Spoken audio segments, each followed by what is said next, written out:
All right, dear viewers, I am here and I am reading from the book of Job here.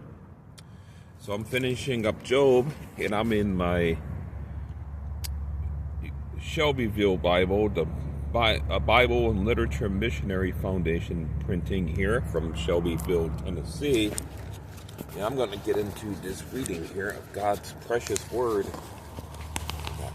I'm kind of rigged up. I use my survival bag here, my day pack here, to kind of as my camera prop, yeah. So I can put my phone in there. So I'm in the last section of Job, you could say. This is when God finally enters the picture here. And it says, this is chapter 38 now. It says this. Then the Lord, talk about Jehovah, the Lord answered Job out of the whirlwind and said, Who is this that darkeneth counsel by words without knowledge? Gird up now thy loins like a man. So he's speaking to Job here. For I will demand of thee, and answer thou me. Where wast thou when I laid the foundations of the earth? Declare, if thou hast understanding. Says, who hath laid the measures thereof? If thou knowest, or who hath stretched the line upon it? Whereupon are the foundations thereof fastened? Or who hath laid the cornerstone thereof? When the morning stars sang together, and all the sons of God shouted for joy? Or who shut up the sea with doors, when it brake forth as it had issued out of the womb? When I made the cloud the garment thereof, and thick darkness a swathing band for it, and break up for it my decreed place, and set bars and doors, and said, Hitherto shalt thou come, but no further, and here shall thy proud waves be stayed. Hast thou commanded the morning since thy days, and caused the day spring to know his place? That it might take hold of the ends of the earth, that the wicked might be shaken out of it. It is turned as clay to the seal, and they stand together, and they stand as a garment.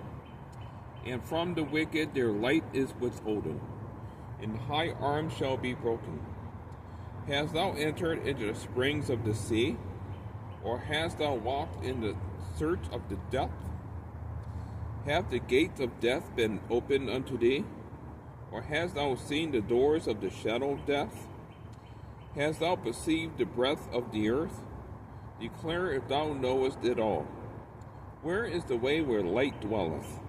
And as for darkness, where is the place thereof?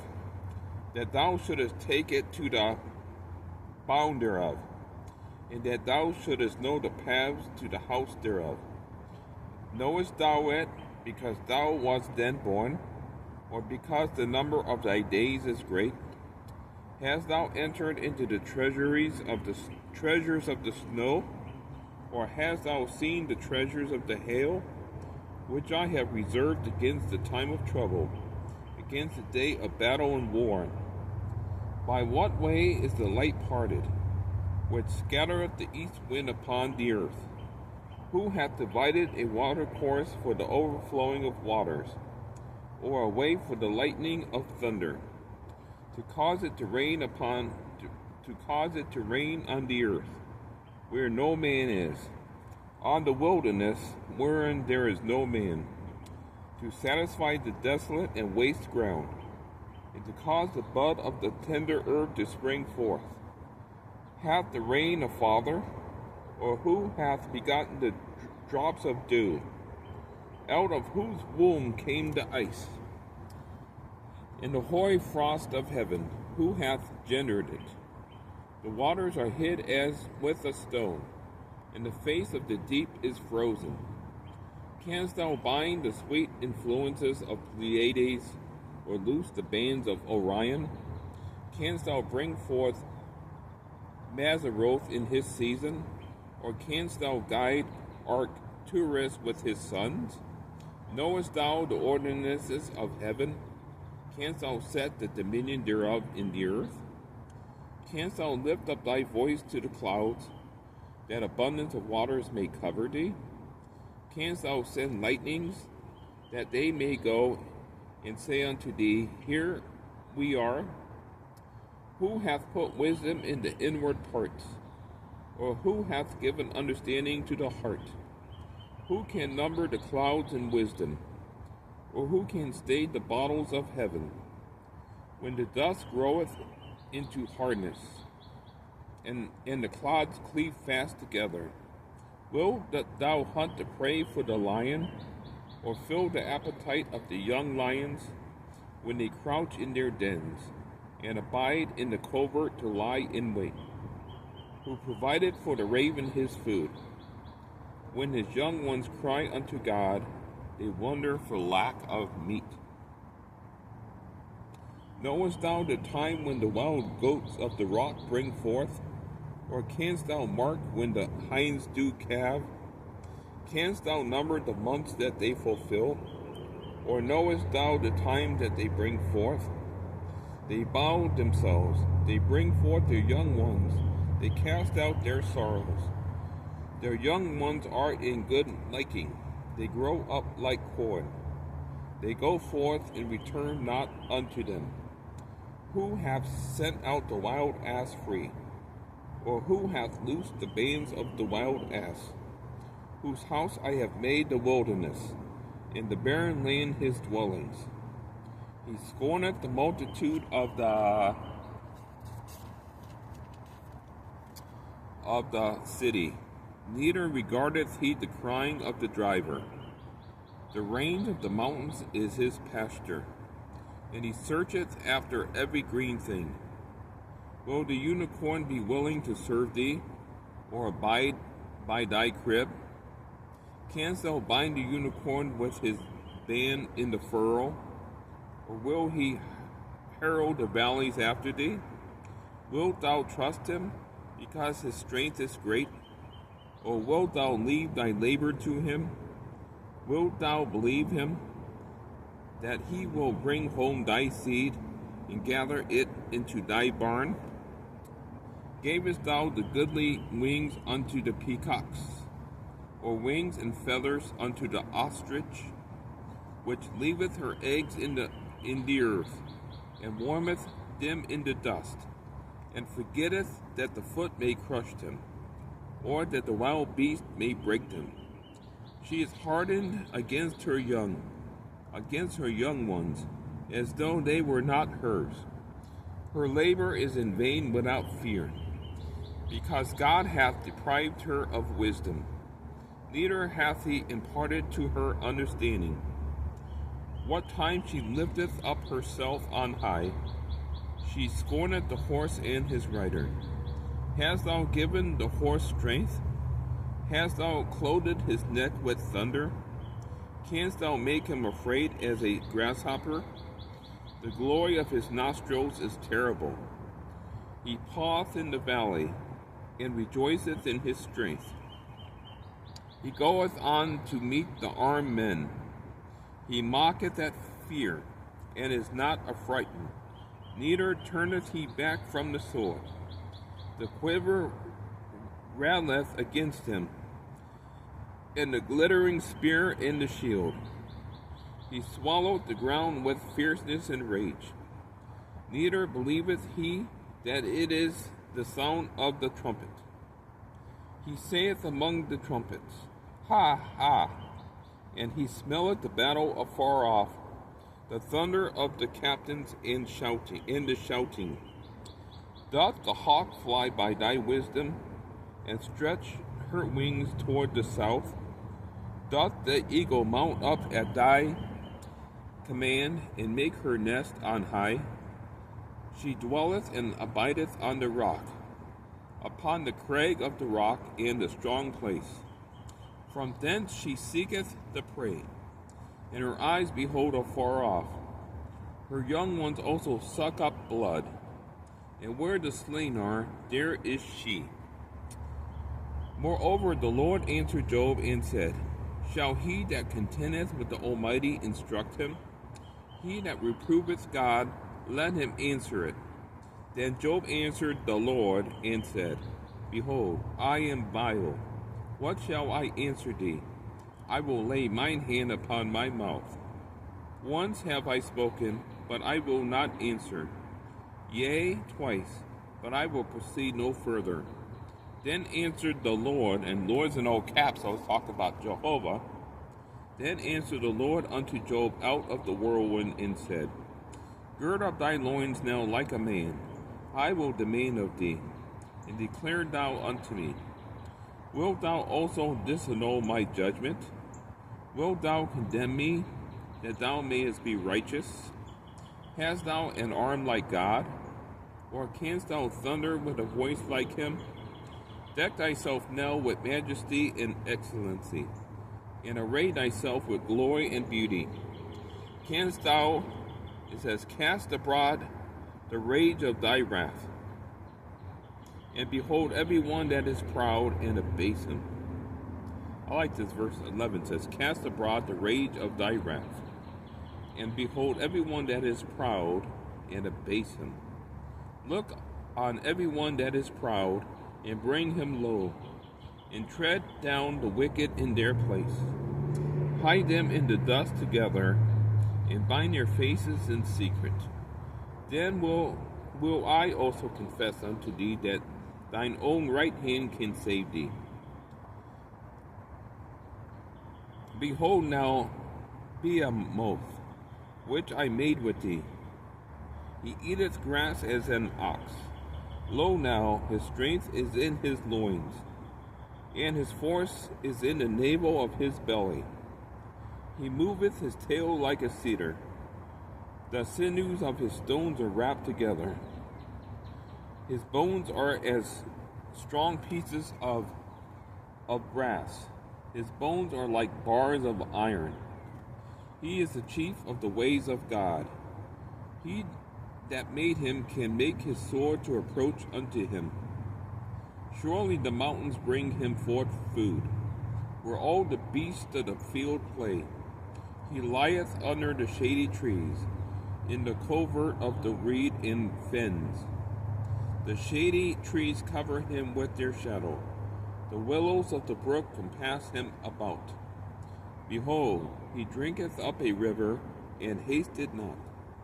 He trusteth that he can draw up Jordan into his mouth. He taketh it with his eyes. His nose pierceth through snares. Canst thou draw out Leviathan with an hook, or his tongue with a cord which thou lettest down? Canst thou put an hook into his nose, or bore his jaw through with a thorn? Will he make many supplications unto thee? Will he speak soft words unto thee? Will he make a covenant with thee? Wilt thou take him for a servant forever? Wilt thou play with him as with a bird? Or wilt thou bind him for thy maidens? Shall the companions make a banquet of him? Shall they part him among the merchants? Canst thou fill his skin with barbed irons, or his head with fish spears? Lay thine hand upon him. Remember the battle. Do no more. Behold, the hope of him is in vain. Shall not one be cast down even at the sight of him? None is so fierce that dare stir him up. Who then is able to stand before me? Who hath prevented me that I should repay him? Whatsoever is under the whole heaven is mine. I will not conceal his parts, nor his power, nor his comely proportion. Who can discover the face of his garments? Or who can come to him with his double bridle? Who can open the doors of his face? His teeth are terrible round about. His scales are his pride, shut up together as with a close seal. One is so near to another that no air can come between them. They are joined one to another. They stick together that they cannot be sundered. By his sneezings a light doth shine, and his eyes are like the eyelids of the morning. Out of his mouth go burning lamps, and sparks of fire leap out. Out of his nostrils goeth smoke, and out of a seething pot or cauldron. His breath kindleth coals, and a flame goeth out of his mouth. In his neck remaineth strength. The sorrow is turned into joy before him. The flakes of his flesh are joined together. They are firm in themselves. They cannot be moved. His heart is as firm as a stone, yea, as hard as a piece of the nether millstone. When he raiseth up himself, the mighty are afraid. By reason of breakings they purify themselves. The sword of him that layeth at him cannot hold, the spear, the dart, nor the habergeon. He esteemeth iron as straw, and brass as rotten wood. The arrow cannot make him flee. Sling stones are turned with him into stubble. Darts are counted as stubble. He laugheth at the shaking of a spear. Sharp stones are under him. He spreadeth sharp-pointed things upon the mire. He maketh the deep to boil like a pot. He maketh the sea like a pot of ointment. He maketh a path to shine after him. One would think the deep to be hoary. Upon earth there is not his like, who is made without fear. He beholdeth all things. He beholdeth all high things. He is a king over all the children of pride. Oh, yes. That's a nice day out here, dear viewers. We'll turn this light off here. It's shining in my eyes, so it's hard to read. So I'm in my Bible here.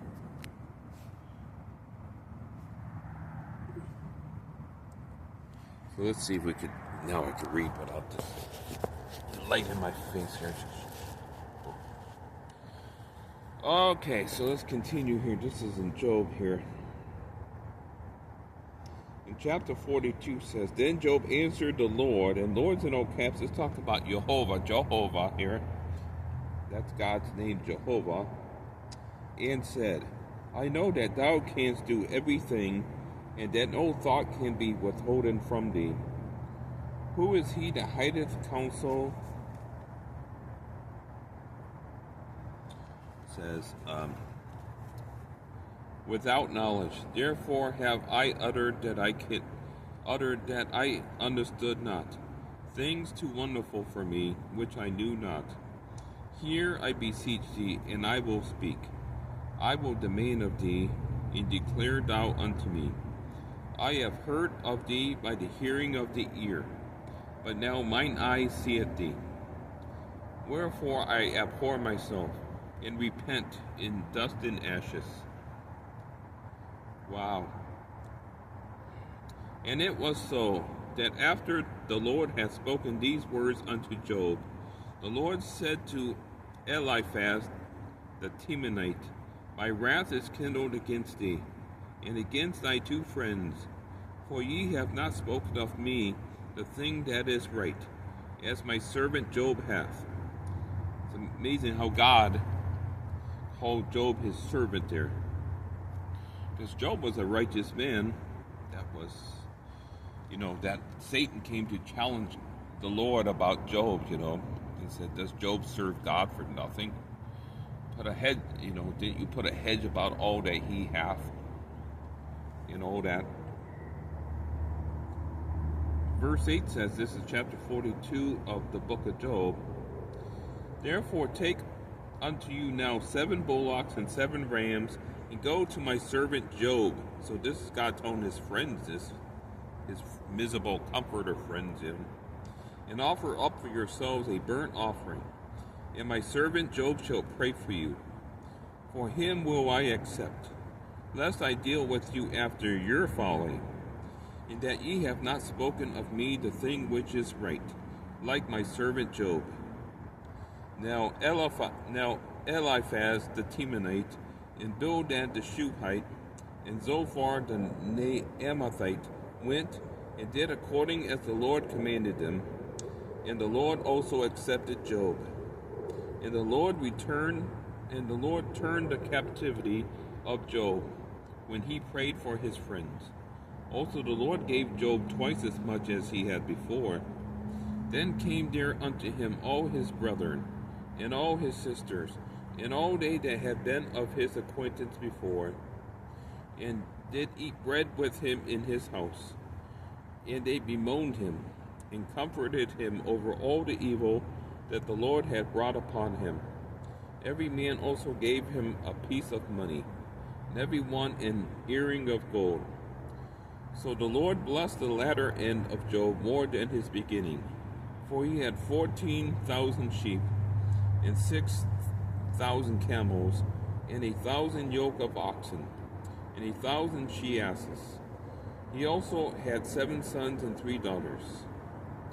And he called the name of the first Jemimah, and the name of the second Keziah, and the name of the third Karen Hapuk. And in all the land were no women found so fair as the daughters of Job, and their father gave them inheritance among their brethren. After this lived Job 140 years, and saw his sons, and his sons' sons, even 4 generations. So Job died, being old and full of days. So you can see God's mercy on Job, that God restored double to Job. And those daughters and sons he had before his trial came, God gave him more sons than daughters. And Job lived to see his generation, even to the 4th generation, so that'd be his grandson, great-great-grandsons, would that be? Yes, I think that would be it. So God blessed Job at the end, though, even though Satan's the one who challenged God about Job, and God said, okay, he's in your hand, but don't touch his life, But you see how God come and brought Job back, and he blessed him double. So we can see the goodness of the Lord, the goodness of Jehovah God, how he had great mercy on Job, his servant. Even prayed for his 3 miserable comforter friends. And God called Job his servant. Job is accepted. Praise the good Lord. All right, so I'm reading from my free Bible here. I call it the Shelbyville Bible, the Bible and Literature Missionary Foundation Bible here. It's a free Bible. They send these overseas on big shipping containers to different countries. But I'm privileged to have one of their Bibles here. So I get to read it. I asked for this, I called them up, and they sent this to me. So I'm very thankful for it, dear viewers. Okay. Thank you for watching again. Oh no, what happened?